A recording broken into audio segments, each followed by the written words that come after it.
আসসালামু আলাইকুম। আজকের আলোচনা বাংলাদেশে প্রায় ২,৫০,০০,০০০ সুইং ভোটার আছে, যারা বুদ্ধি, বিবেক বিবেচনা করে সাধারণত ভোট প্রদান করেন। এই ক্ষেত্রে জনাব তারেক রহমানের ভাষণ এবং জনাব ডক্টর শফিকুর রহমানের ভাষণ কি সুইং ভোটারদেরকে আকৃষ্ট করতে পেরেছে? আসুন আলোচনা করি।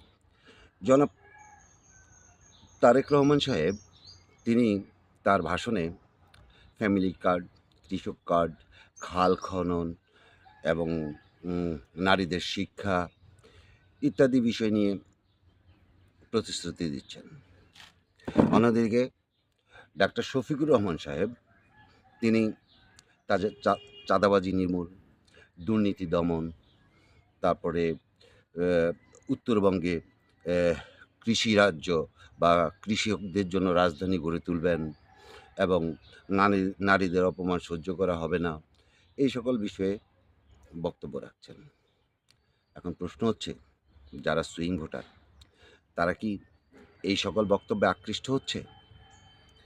এখানে উল্লেখযোগ্য বিষয় যে জনাব তারেক রহমানের জামাত ইসলামকে উদ্দেশ্য করে বলা যে কাফের এবং জামাতে ইসলামে কুকর্মের কারণেই ভূমিকম্প হয়েছে, এই বাক্যগুলি মোটামুটি ভাইরাল সমাজে। অন্যদিকে ডক্টর শফিকুর রহমান সাহেব উনি জনাব তারেক রহমানকে উদ্দেশ্য করে বলেছেন, বসন্তের কোকিল কুহু কুহু ডাকে। এখন এই বক্তব্যগুলি যদিও ভাইরাল, অন্য বক্তব্যগুলি চিরাচরিত। সাধারণত মানুষ এগুলি শুনে অভ্যস্ত। আশ্বাস প্রত্যাশা মানুষের জাগিয়ে তোলে। কিন্তু যারা সুইং ভোটার তারা এই দুটি বক্তব্য, যে কোকিলের কুহু কুহু ডাক আর জামাতে ইসলামের কাছে ভূমিকম্প হয়েছে, জামাতের কারণে তারপর ওনারা কাফের, এই উক্তিগুলি যদিও ভাইরাল কিন্তু সুইং ভোটারদের মনে তেমন একটা প্রভাব বিস্তার করতে পারছে বলে আমার মনে হয় না।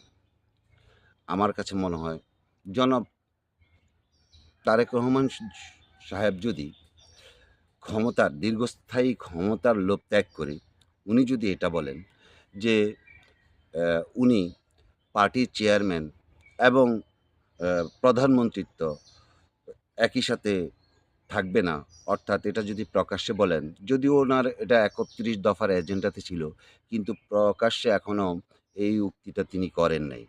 তাহলে সুইং ভোটারদের এক ধরনের আস্থা তৈরি হবে বলে আমি মনে করি। অন্যদিকে ডক্টর শফিকুর রহমান যদি ভবিষ্যতে নারী নেতৃত্ব, অর্থাৎ নারীদের সংসদে অবস্থান কী হবে, এর বিষয়ে যদি উনি স্পষ্ট বক্তব্য রাখেন, তাহলে সুইং ভোটাররা কিছুটা আমার মনে হয় তাদের মানসিকতায় ছাপ ফেলতে পারবে। আর অন্য দিকে অন্য পর্যালোচনা আর বিস্তারিত করলাম না। আজকের মতো আল্লাহ হাফেজ।